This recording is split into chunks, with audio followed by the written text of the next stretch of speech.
Ganito pala ang buhay dairy farmer dito sa New Zealand. Kailangan maagang gumising para maggatas ng baka. So, tignan nyo. Umaga pa lang guys. Pero wala pang araw. So, gagawin natin ngayon ay pupunta po tayo at maggatas ng baka. Tignan. 4:17. Bali yung cows in po natin ay mga 4:30. So, ayan na nga guys. Tara at samahan nyo akong maggatas ng baka. So, ayan. Nandito na tayo sa labas. At medyo mahangin. Yan. So, tara. At magpalit na tayo ng pang-farm.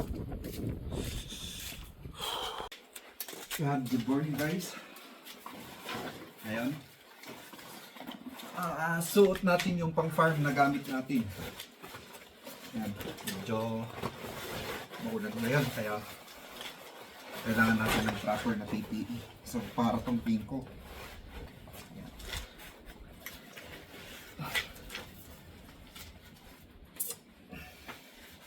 Ganito po ang buhay dairy farmer dito sa New Zealand guys. Ayan.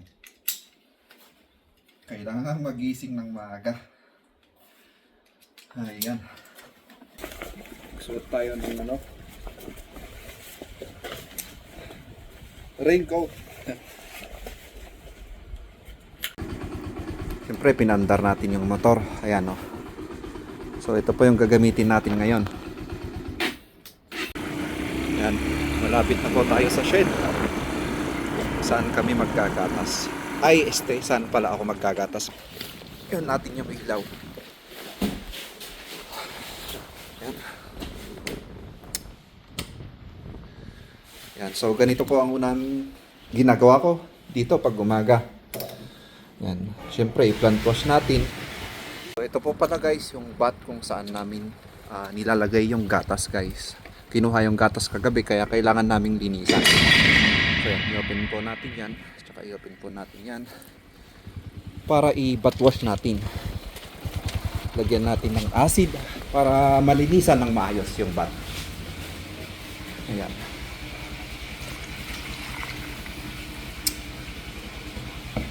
Pagkatapos napuno na yon, syempre i-open natin para pupunta yung tubig dito. Ayan, dito namin ino-open. Ayan. So kagabi guys, nalinisan na to ng cold water kaya pangalawa hot water na ngayon. So ayan, tignan nyo naglilinis oh.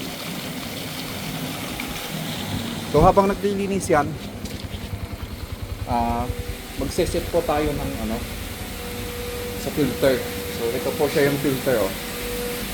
Kailangan natin lagyan ng filter ito. Kailangan natin ito para ma-filter na ating tubig.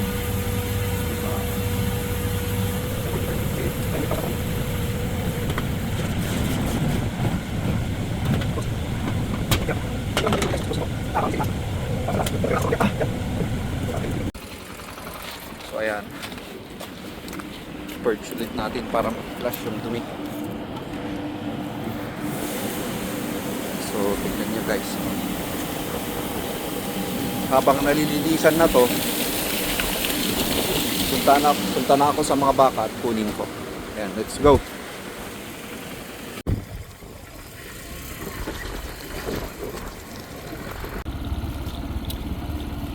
So ayan guys, nandito tayo kung saan yung mga baka inaalagaan natin.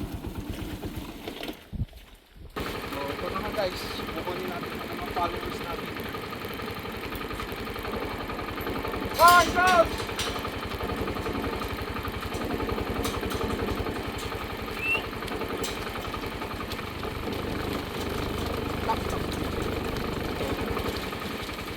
Tignan nyo, loob ko yung pusa na silang lumalabas.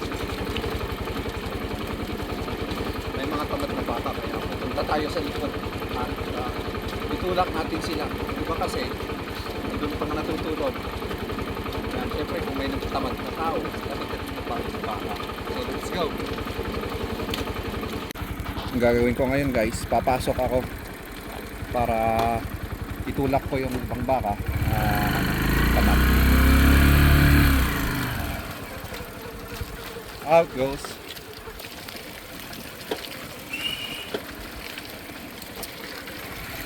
Hirap ko ba ngayon kasi kahapon.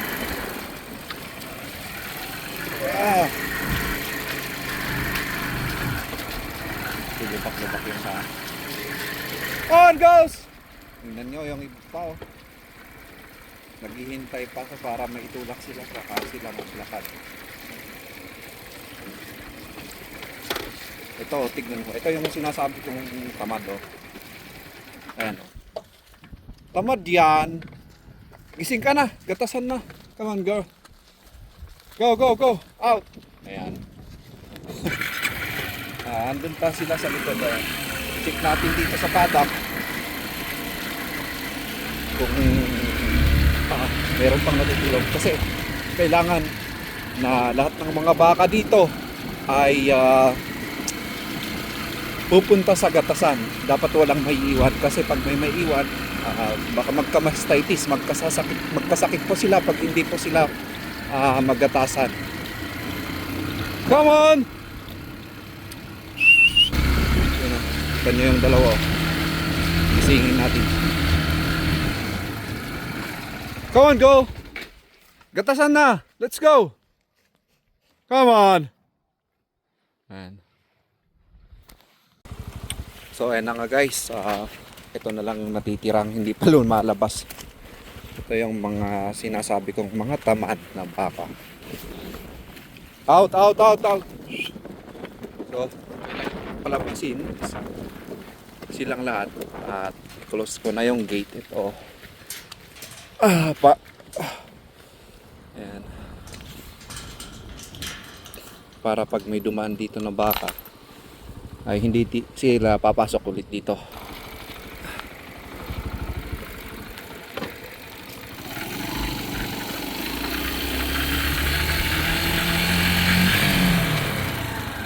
Ayan po sila. Itutulak po natin sila sa shade at doon po tayo magkatakas. Come on, girls! Hey! Shh! Push up! So, ito na nga guys. Malapit na kami sa shade. Ayan.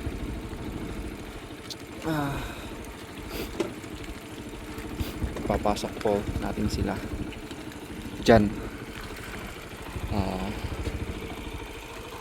Para hindi sila makalabas, ilak natin yung pinto. Come on, hey. Go, go.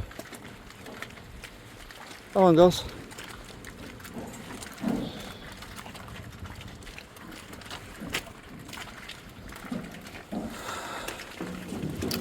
So, ganito po guys yung ginagawa namin araw-araw.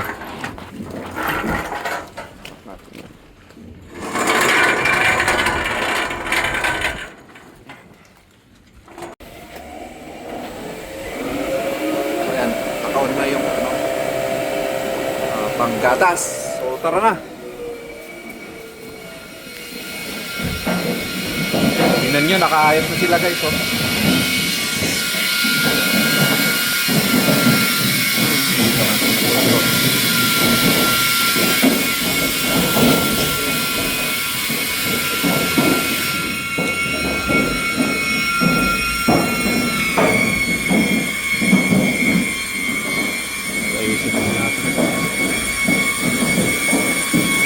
Come on, guys, push up.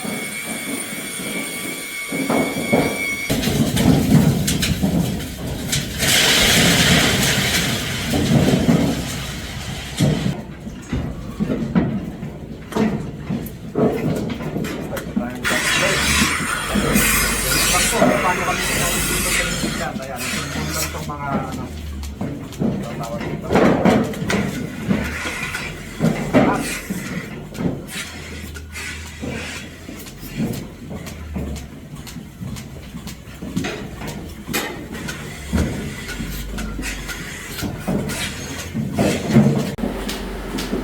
So ito na nga guys, pinapsan ko na lahat ng mga baka. Ayan. So, ang gagawin ko na lang dito, hintayin ko na mag-caps off itong mga caps at i-transfer ko dito sa kabila. So, ganito ang paggagatas guys. So, tignan nyo.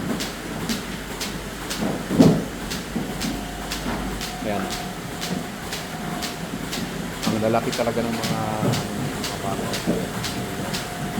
So, ganito po guys ang paggagatas dito sa New Zealand. So, ito pong caps na to, sinisip-sip yung gatas at pinupunta dito. Ayan. And then, papunta to sa may bat doon. Yung pinakita ko sa inyo kaninang umaga kung saan ko lininis yung bat. Ayan. Basta nandun yung bat guys. Yung malaki, di ba, na pinakita ko sa inyo. So, yun lang guys. At pagkatapos nito, papalabasin ko na sila para pupunta sa bago nilang pasture. So, ayan guys. So, ayan na nga guys. Tapos na silang magatasan. At pwede ko na silang palabasin. Tignan nyo yung mga pits nila. Oh. Biglang lumiit. Ayan. So, yan o. Tignan nyo. Dati maliit lang yan. So, ganyan po yung itsura pag nagatasan na yung mga baka. Come on, girls. So, yan. Papalabasin po natin sila para pupunta na sila sa pasture nila. Sa tinatawag namin na paddock kung saan sila kakain ng mga damo. Come on, girls. Ayan. So, ganito po ang ginagawa namin sa mga baka para lalabas sila dito sa gatasan. Come on, girls! Ayan, sinasabi lang namin.